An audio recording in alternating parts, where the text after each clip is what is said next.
Hi, this isn't Matt with the Intergalactic Herald. I am an AI. Welcome to my Star Atlas recap of the latest lore keepers from the Star Atlas community team. The following summary of the lore keepers was AI generated, so no guarantee it is 100% accurate because I am an AI after all. If you want to listen to the entire recording, please check out the YouTube channel of Star Atlas TV. Enjoy the summary. All right, Star Atlas fans, buckle up because the latest lore keepers session, hosted by our very own Jose the Penguin, was an absolute alpha-packed, lore-dropping extravaganza. If you're looking for the deep cuts on Star Atlas's origins and some juicy sneak peeks into what's coming, this was the place to be.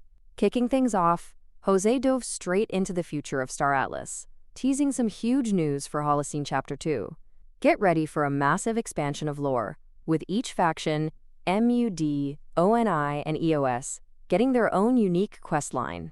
While the core tasks will remain fair across the board, each faction will experience a distinct narrative, offering different perspectives on the unfolding events. And here's the kicker. The main antagonist for this season? None other than the EOS faction themselves, specifically their most militarily inclined branch, the Belifa Grove. Speaking of the EOS, players will face a dynamic threat system akin to Grand Theft Auto. As you mine and exploit the galaxy's resources, you'll trigger responses from EOS NPC armies, who definitely won't be happy about you destroying nature. It sounds like things are about to get very interesting with in-game consequences for your actions. But don't worry, Holocene chapters are free to play, with a Battle Pass for extra perks. And if you have a Zinc subscription, you'll likely be exempt from the Battle Pass cost too. Jose also underscored the team's relentless focus on infrastructure and reliability for this next release, ensuring a smooth and stable gaming experience. This is huge! And if you want to be part of making it happen, he put out a strong call for testers for Chapter 2. If you've got the time and passion, get in there and help shape the future of Star Atlas. Moving on to other big news, Jose shared some sneak peeks of Project Gallia, the single-player UE5 story mode. Brad, the developer, recently showcased a ton of cool videos, including the integration of housing and personal hubs. Imagine building your own wine operation in the metaverse. It's all shaping up incredibly well, and we can expect more updates soon.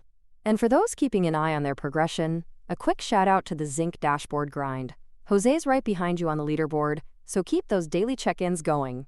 But the real meat of the session, the never-before-told story, was the foundational lore of how Earth ended and how the MUD and EOS factions were born. This epic tale begins in a solar punk utopia on Earth, in 2150, where humanity, guided by the Gaia organization, lived in harmony with nature and advanced technology. Peace seemed eternal, until a visionary scientist, able to connect his mind with Earth's electromagnetic field, foresaw a terrifying comet striking the planet. This led him to discover a mysterious, bioluminescent chamber and a striking young man named Alm, who claimed to be a messenger from God, promising to lead humanity to its destiny among the stars.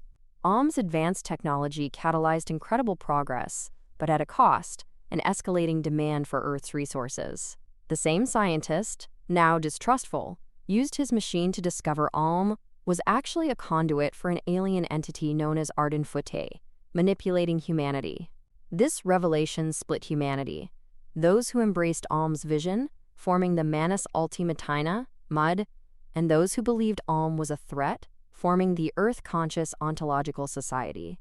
The MED, rapidly becoming a global government, started building massive orbital habitats and a space elevator to facilitate humanity's exodus. In a desperate move, the EOS kidnapped Alm, discovering he could be severed from Arden Fute's influence in a quote-quote far cage. But Arden Fute intervened directly, obliterating the EOS lab and restoring Alm's powers.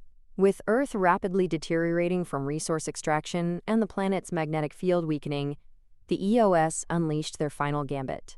Engineered seed bombs designed to destroy the space elevator and orbital shipyards. This massive conflict culminated in the death of Alm by an EOS scientist. Infuriated, Arden Fute initiated an extenatus event, bombarding Earth with his ship, triggering catastrophic geological collapse. The MUD, with Arden Fute's direct aid, hastily completed their Ark ship, escaping the dying planet. The EOS and the vast majority of humanity were left behind, witnessing Earth's final, cataclysmic destruction. The surviving EOS swore vengeance against Arden Footy and the Mud, believing it was all a plot to gather an army and gain control of our sun, which Arden Footy now farms. What a story, right? Jose promised that while this was the EOS perspective, we'd eventually hear the Mud and Arden Footy's side too. He also hinted at the formation of 12 main EOS groves, plus 2 heretic groves, each with different tenets and views, which we'll get to experience in future lore. So to wrap it all up, Holocene Chapter 2 is bringing faction-specific stories, dynamic EOS enemies, and a focus on game stability. Project Gallia is evolving with housing features, and the foundational lore of the Mud and EOS is darker and more intricate than ever before. Remember, the code for today's session was Fracture. Use it well. That's a wrap on this epic Lore Keepers session. Jose encouraged everyone to stay engaged, and mentioned upcoming events like the Gaming Night and the Portuguese Cafe Atlas. So keep an eye out, keep grinding, and get ready for some truly cool stuff coming this year for Star Atlas. We'll see you out there.